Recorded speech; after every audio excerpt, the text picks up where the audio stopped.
The air in the garage still held the faint metallic tang of disappointment, a scent I'd grown accustomed to over the past few months. It clung to the polished chrome, the cool glass, the very silence that seemed to mock me. I'd stood here before, not in this exact spot, but in the shadow of similar decisions, feeling the same slow burn of something deeply unfair being allowed to fester. Today, however, the air felt different. It was crisp, biting with the promise of winter, and for the first time in a long time it felt like mine. The faint smell of motor oil, usually a comforting reminder of past projects and family weekends, now carried a subtle undertone of this lingering disappointment. Even the sturdy workbench, usually a solid anchor in my life, seemed to lean away, as if sensing the unease that had taken root. My daughter, bless her impulsive heart, had fallen for the allure of the latest model, a sleek, silent electric dream machine. It was a gift, a symbol of a new beginning for her, a chapter I'd eagerly helped finance and support. The gleam of the showroom floor still felt fresh in my memory, the triumphant look on her face as she'd first sat behind the wheel, her hands tracing the smooth contours of the steering wheel. We'd spent hours poring over specs online, debating colors, and anticipating the day it would arrive. Then came Uncle David. Not my brother, not a blood relation in the traditional sense, but a fixture in our lives, a man who'd always hovered, always subtly asserted his presence. He'd seen the Tesla, admired it, then he'd orchestrated its relocation. A smooth, almost imperceptible shift of power, fueled by a calculated blend of familial obligation and thinly veiled entitlement. He'd framed it as a temporary arrangement, a favor, a way to help out, until some nebulous future date. My daughter, caught in the whirlwind of her own life and perhaps hesitant to rock the boat, had acquiesced. I'd watched it happen, a spectator in my own family's drama, and a quiet resolve had begun to form. The initial excitement surrounding the car's arrival had slowly drained away, replaced by a hollow echo of what should have been. David's pronouncements, delivered with his characteristic air of authority, had been swift and decisive, leaving little room for debate. David wasn't a bad man, not in the grand villainous sense. He was just adept at weaving himself into the fabric of other people's lives, always taking the most comfortable thread. He thrived on a certain kind of quiet dominance, a subtle control that left those around him feeling indebted or perpetually slightly off balance. He'd always had a way of making others feel as though their own possessions, their own decisions, were somehow less significant than his approval or his needs. The Tesla, meant to be a beacon of my daughter's independence, had become another feather in his cap, parked ostentatiously in his driveway, a silent testament to his subtle conquest. He'd spoken of its advanced features with a proprietary air, as if he'd personally overseen its design and manufacture. His pronouncements were delivered with a satisfied sigh, a subtle expansion of his chest. The days turned into weeks, then months. Every mention of the car, every casual inquiry from my daughter, was met with David's placid assurances that it was being well cared for, or that he was just enjoying it for a little while longer. The language was always soft, always agreeable, but the message was clear. The car, and by extension the gesture behind it, was now under his purview. I tried to address it directly initially. A few gentle calls, a polite conversation during a family dinner. But David had a practiced way of deflecting, of making himself the victim of inconvenient circumstances, of reminding me of past favors he'd done. It was exhausting, like trying to pin down smoke. My daughter, too, seemed to grow weary of the constant negotiation. "It's fine, Mom," she'd say, her voice a little too bright, a little too quick. "He'll give it back eventually." But the spark in her eyes when she talked about her car, the one that had been there at its delivery, had dimmed. I'd seen it flicker and fade with each of David's dismissive replies, each of his vague promises. Christmas Eve, a time for reunions, for shared meals, for a collective exhale after a year of navigating the complexities of life.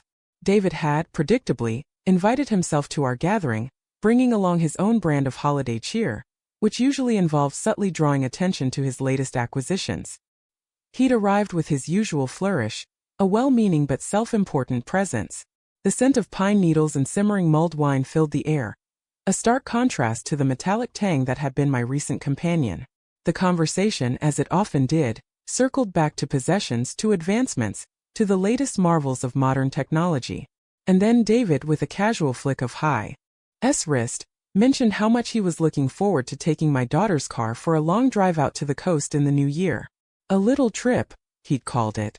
As if the car was a rental, his to book at his leisure. He'd punctuated this statement with a contented nod, his gaze sweeping across the room, seeking the inevitable admiration. That was the moment. The quiet hum of the refrigerator, the distant carols from a neighbor, the clinking of glasses, all of it faded into a dull roar in my ears.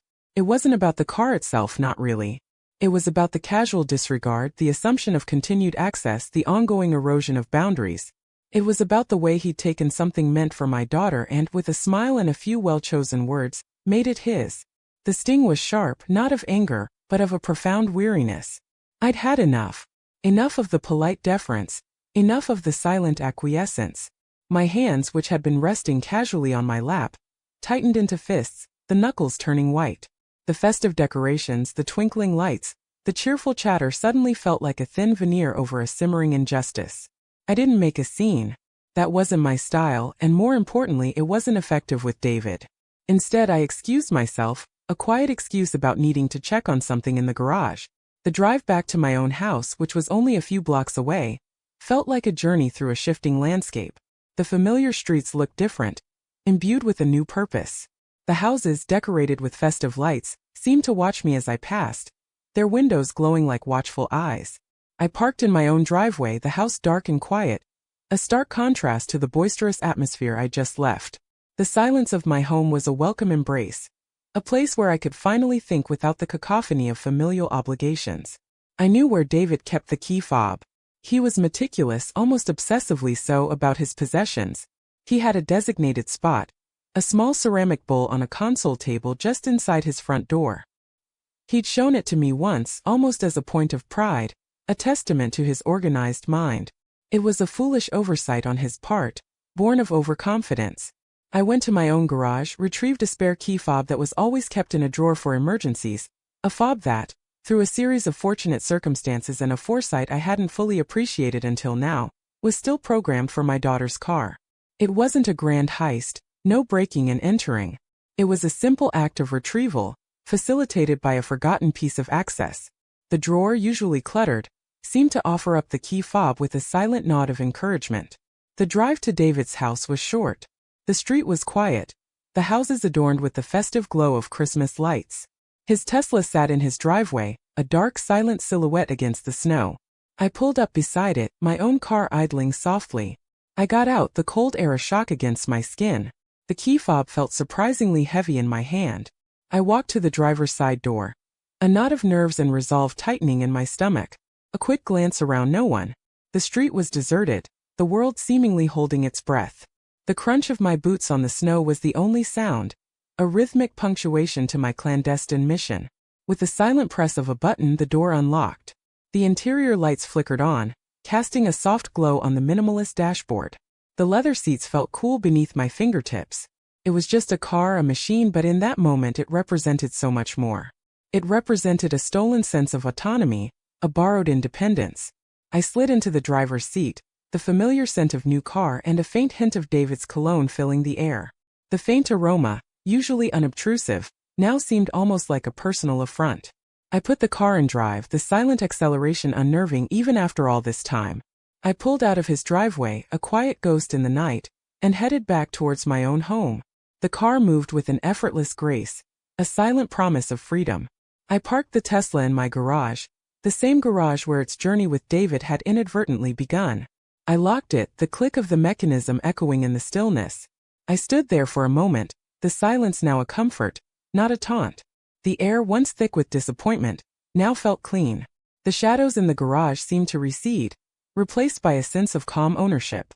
The faint smell of oil and metal was now a comforting presence, a familiar scent of home. The next morning, Christmas Day, the phone calls began. David predictably was frantic. His calls were a jumble of confusion and barely suppressed accusation. He'd called my daughter first, his voice laced with outrage, demanding to know if she'd taken it, if she'd lent it to someone. My daughter, bless her, was initially bewildered, then increasingly uneasy. She stammered denials, her confusion growing with each of David's increasingly insistent questions.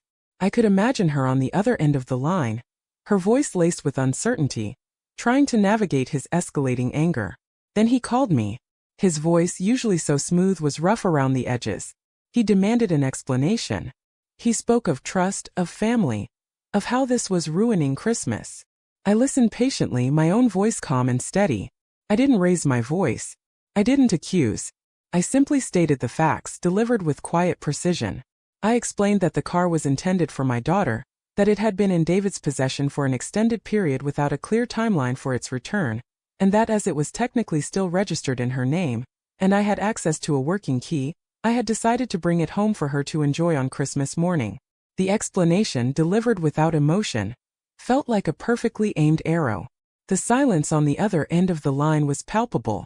It wasn't the silence of surprise, but the silence of dawning realization, of a carefully constructed facade crumbling. He stammered, fumbled for words, tried to backtrack, to reframe the situation as a misunderstanding, a silly mistake. But the damage was done.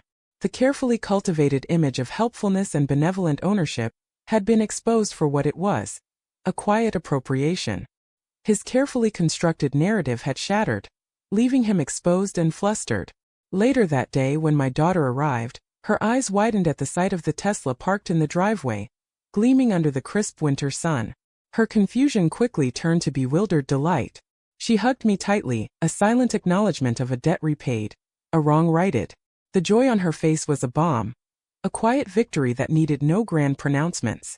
Her laughter, clear and unrestrained, filled the air, a sound that had been missing for far too long. She ran a hand along the car's sleek surface, a possessive, proud gesture. David didn't attend our Christmas dinner. His absence was a quiet but significant statement. The family conversation, usually so adept at navigating David's presence, felt lighter, freer. There were no subtle digs, no veiled boasts. There was just the easy flow of conversation, the shared laughter. The social consequences, though unspoken, were clear. David, the man who always seemed to have everything, who always found a way to benefit, had been quietly and effectively sidelined. His attempt to exert control had backfired, leaving him isolated, his entitlement exposed. It wasn't about revenge, not really. It was about restoring balance, about reclaiming a piece of what had been subtly taken. And in the quiet hum of the Tesla, now safely back where it belonged, there was a profound sense of peace. The absence of his familiar, self-important voice created a palpable shift in the room, a sense of liberation that permeated the very air. The Christmas feast tasted a little sweeter, the shared stories a little more genuine.